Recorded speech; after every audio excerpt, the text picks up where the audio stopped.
You came in for a lot of criticism back then, even though you were making history, first Republican woman to be selected in that role, but you did get bashed a bit and you've been pranked since. A lot of fun made of some of the interviews and comments that you've made.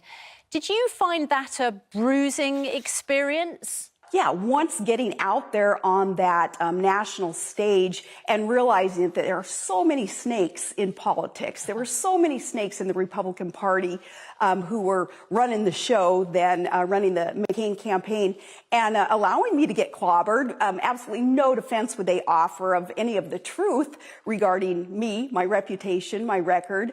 They were looking for someone to blame for their really crappy type of campaign that they ran, and I was a scapegoat. So that's just in the past. Would you have liked to have gone to the funeral, to have paid respects? That's a good question. Sure, just because I am a respectful person. I was kind of surprised to be publicly disinvited to the funeral. I think that was an unnecessary step. They didn't have to embarrass me and embarrass others who, and it wasn't just me, it was other good people in our campaign back in 2008 who were very, very loyal to Senator McCain and worked with him and for him for many years, and they weren't invited. Here we have John McCain's 2008 VP candidate, Sarah Palin, who, taking Trump's lead, is ratcheting up the rhetoric against someone who is not alive and hasn't been for 7 months. And it might seem weird to be following Trump's lead in what amounted to a very unpopular campaign against a very popular former Republican senator, but here's why it's not. A lot of people credit you with paving the way for President Trump. Sarah Palin was one of the first in what would be a lasting and ongoing Republican trend of glorifying ignorance in the political sphere, of replacing policy with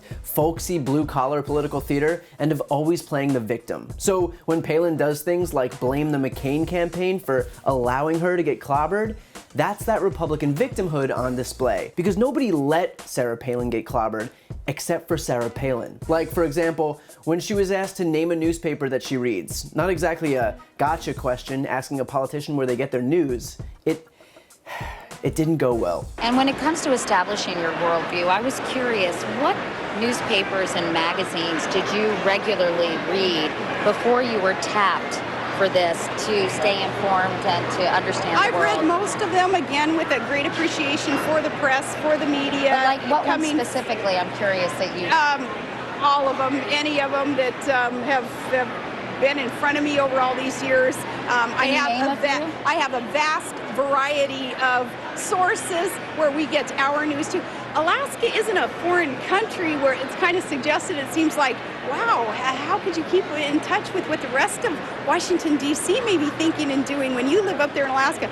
Believe me, Alaska is like a microcosm of America. So if Sarah Palin received criticism, it's probably because she went with the bizarre, ooh, golly, we sure do read a lot here in Alaska. I know so many newspapers that to pick just one wouldn't be fair thing, instead of just saying the New York Times, the Wall Street Journal. Even the Nome Nugget would have been fine. Just say something. Sarah Palin was and is a political liability, a run-of-the-mill partisan Republican dressed up with folksy sayings. And it's still on full display, even today, when she says things like, Democrats support issues that don't connect with the average American. Americans support the Democrats' Green New Deal proposal 81% to 18%. Americans support Medicare for all 56% to 39%. 83% of Americans support net neutrality. 76% of Americans support raising taxes on the rich. These are all ideas championed by Democrats and opposed by Republicans. So Republicans like Palin can gaslight you to your face about how they're the voice of the people, but those people who they're the voice of are pretty much just other Republicans in Congress. And it's their failure to follow the will of the American people that leads the GOP to say things like this.